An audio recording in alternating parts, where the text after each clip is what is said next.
Hello friends, कैसे हैं आप सब।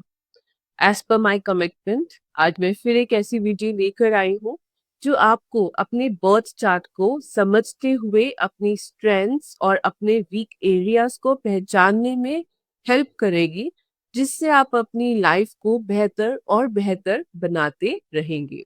सो आज की वीडियो है नंबर 4 के ऊपर। नंबर 4 जब हमारे चार्ट में मिसिंग होता है तब क्या होता है।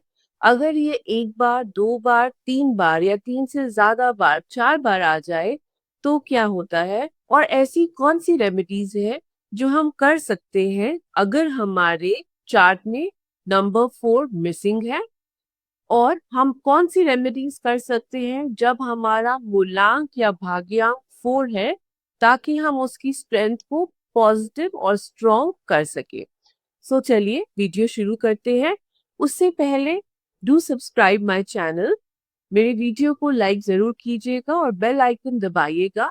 इससे हम लोग आगे भी जुड़े रहेंगे और मैं जो भी इंफॉर्मेशन अपनी फुल कमिटमेंट के साथ आपसे शेयर करूंगी वो आप तक स्वतः पहुंचती रहेगी। सो नंबर 4 जब हमारे चार्ट में नहीं होता है तो क्या होता है। सबसे पहले ये समझते हैं कि नंबर 4 किस चीज को रिप्रेजेंट करता है। सो नंबर 4 है दोस्तों डिसिप्लिन का नंबर और ऑर्गेनाइजेशन का नंबर। सो बहुत जाहिर सी बात है, जब हमारे चार्ट में नंबर 4 नहीं होता है तो कहीं ना कहीं हम इन दोनों एस्पेक्ट्स का अपनी लाइफ में लैक फील करते हैं। कई बार अपने अंदर इंट्रोस्पेक्ट करके समझना अपने आप को बहुत जरूरी होता है। हो सकता है हम में सारी क्वालिटीज हो, बट क्योंकि हम इतना अपने आप को ऑर्गेनाइज नहीं कर पाते या हम प्लानिंग नहीं कर पाते इतनी अच्छी, उस कारण ये हो सकता है जितनी मेहनत जा रही है उतना रिजल्ट नहीं आ रहा है। तो इस बात को अगर आप समझ गए हैं कि मेरे चार्ट में 4 नहीं है, तो कोई ऐसी घबराने वाली बात नहीं है। सिर्फ इतना करना है कि कॉन्शियसली अपने आप को डिसिप्लिन में लाने की कोशिश करते रहनी है। That's it. जो हमारी फ्री विल है वो किसी भी चीज से ज्यादा स्ट्रॉन्ग है और सबसे ज्यादा हमें स्ट्रेंथ और सपोर्ट दे सकती है। अब आते हैं हम उन लोगों पर जिनके चार्ट में नंबर 4 एक बार आता है। तो it's a good number two have. अगर आपके चार्ट में 4 एक बार आता है तो इससे आप ऑर्गेनाइज्ड होते हैं, आपकी प्लानिंग बहुत बढ़िया होती है, आप जो है बहुत ही डिसिप्लिन में रहते हैं, पंक्चुअल रहते हैं। आप ऐसा होता नहीं है कि मीटिंग में जाना हो और आप लेट हो जाएं, और अगर आप होते हैं तो आप उस चीज को पसंद नहीं करते हैं और नेक्स्ट टाइम और स्टेप्स लेते हैं ताकि आप जो है हमेशा हर जगह टाइम पे जा सके, ऑर्गेनाइज वे में काम कर सके। अब इसमें एक चीज ध्यान रखने वाली है कि एक और स्ट्रेंथ जो आपकी बहुत अच्छी है वो है हैंड्स ऑन एक्टिविटीज की स्ट्रेंथ। जितने भी ये एरियाज हैं जहाँ पे हैंड्स ऑन वर्क चाहिए होता है, हैंड्स ऑन स्किल्स चाहिए होती है, वो आपका एक तरह से फोटे होती है। जैसे कि आप बहुत बढ़िया शेफ बन सकते हैं, होटल मैनेजमेंट में जा सकते हैं, हैंडीक्राफ्ट्स का बिजनेस कर सकते हैं, आर्टिस्ट आप बहुत बढ़िया हो सकते हैं। सो ये है नंबर 4 की बात, जब वो आपके बर्थ चार्ट में एक बार आता है। अब हम चलते हैं जब नंबर 4 आपके बर्थ चार्ट में 2 बार आता है। सो देखिए वही चीज है, डिसिप्लिन एंड ऑर्गेनाइजेशन का ये नंबर है, 2 बार आता है तो आप ज्यादा डिसिप्लिन हो जाते हैं, आप ज्यादा ऑर्गेनाइज हो जाते हैं। यहाँ पे एक चीज का हमेशा ध्यान रखिए कि डिसिप्लिन और ऑर्गेनाइज होना बहुत बढ़िया है, पर हठी इस मामले में नहीं होना चाहिए। कहीं ना कहीं हमें फ्लेक्सिबिलिटी भी बनाए रखनी पड़ती है अपनी जिंदगी में। कई बार चीजें ऐसी नहीं होती हैं जैसे हम चाहते हैं पूरी तरह से, तो एकोमोडेट करना, फ्लेक्सिबल रहना, एडजस्ट करना भी बहुत ही इम्पोर्टेंट होता है।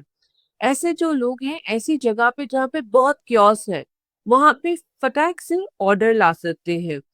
तो चलिए अब बात करते हैं जब नंबर 4 आपके बर्थ चार्ट में 3 बार या 4 बार आता है। 4 बार बहुत रेयर होता है, मैं 3 बार और 4 बार दोनों को इकट्ठे ही यहाँ एड्रेस कर देती हूँ।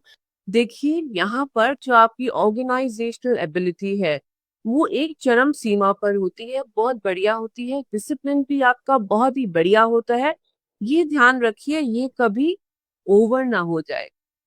हमेशा अपने आप को ऐसा बनाए रखिए कि आप फ्लेक्सिबल रहें, आप जीवन में लोगों के साथ एडजस्ट कर सकें, क्योंकि सब आपके इस लेवल को, डिसिप्लिन की और ऑर्गेनाइजेशनल एबिलिटी को नहीं समझेंगे, और कई लोग उसको कोप अप भी नहीं कर पाएंगे। तो हमेशा इस चीज का ध्यान रखें, वरना क्या होता है, लड़ाई झगड़े, मतभेद, कहीं ना कहीं कलह बढ़ जाता है। तो हमेशा अपने आसपास के लोगों से, उनके काम करने के ढंग से सामंजस्य बनाए रखने के लिए आपको इन दोनों एस्पेक्ट्स को बैलेंस में रखना पड़ेगा, इन्हें कभी भी ओवर नहीं होने दें। सो जब नंबर 4 3 या 4 बार हो जाता है तो कहीं ना कहीं हद बढ़ जाता है। कोशिश करें हद को ना बढ़ने दें। और कई बार ऐसे होता है कि हमें लगता है कि जिस फील्ड में हम हैं, ये हमारे लिए परफेक्ट है।